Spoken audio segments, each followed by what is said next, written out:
Hey gang, Adam Von Romer here, author, speaker, seminar leader, 32-year veteran of the commercial investment real estate world, founder of the Commercial Investment Real Estate Academy.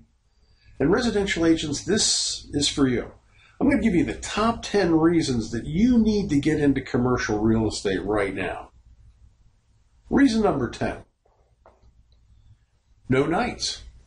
In fact, I can't remember in the last 32 years the last time that I had to actually work at night in commercial real estate. It just doesn't happen. Usually business is conducted between 9 and 5, and after that, there's nobody around. So by making the transition from residential to commercial, you get back your nights. How about this? Reason number 9. No more weekends. Yeah, again, gang, business is conducted, generally speaking, 9 to 5, Monday through Friday. And unless there's a real compelling reason or a real exception, you will not need to work nights and weekends in commercial real estate. Now, there's some opportunities for you to kind of do some infill work, but it's not required. In fact, I've got a buddy who routinely goes in Monday through Friday, 9 to 5, and makes $180,000 a year. Now, his results aren't typical, but I can tell you that he's been doing it for years, and he doesn't work nights and weekends. Number 8. Reason number 8. It's a rational versus emotional transaction. Unlike residential real estate, people don't get all bound up in their feelings in commercial real estate. Commercial real estate's about, does it work, what's it cost, and is it in the right location for us? And generally speaking, there's very little emotional attachment to a piece of commercial real estate. Reason number 7. It's a business-to-business transaction. Therefore, the character or the nature of what you're doing is entirely different. The people who are in this business on the buy side or the sell side, or that are in this business on the lease side versus the landlord side, all understand what's going on. And it's very likely that this is not their first time at the rodeo, if you know what I mean. So you're dealing with a more sophisticated and certainly a more business-oriented group of people, and they really don't care what school district it's in or what color carpet's in it. They care about, does it make sense financially, and does it fulfill their business objective, or does it help them save or make more money? So it's purely a business-to-business transaction, and it's dealt with on a different level. Reason number 6. There are no disclosures required. Under the law, commercial real estate is kind of looked at just grossly differently than residential. See, in commercial real estate, everybody's believed to be a sophisticated individual, and it's no longer the silver-tongued sales devil trying to dupe the poor, unsuspecting member of the public. What we're dealing with now is a sophisticated business person who has every opportunity to be advised by a corporate counsel or by an accountant, and they're dealt or thought to be dealing from a different position. They're sophisticated individuals, and therefore, theoretically, they know better. Reason number 5, professionalism. Generally speaking, it has been my experience that over the last 32 years, the overall character and caliber of people that you deal with in commercial real estate is much higher than the people that you traditionally and customarily will deal with in residential. Now, don't take this as a shot. I'm not taking pot shots at residential agents. There's some very, very sophisticated, very well-educated, and certainly very capable people in that business. But because the bar has been set so low to qualify for licensure and get into practice, effectively anybody who can fog a mirror can get a real estate license. Not anybody who can fog a mirror can survive in commercial real estate.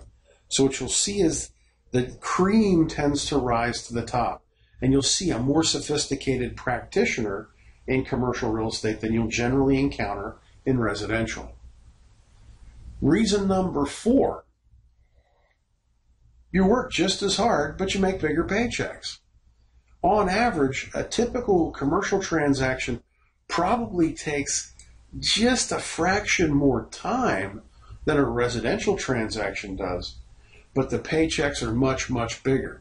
Now, I will tell you that customarily, there's more work that's involved, but once you understand the nature of the business and the transaction, that work is kind of almost rote. It's almost like a check work or a checklist that you're just going to have to work through to get your transaction done.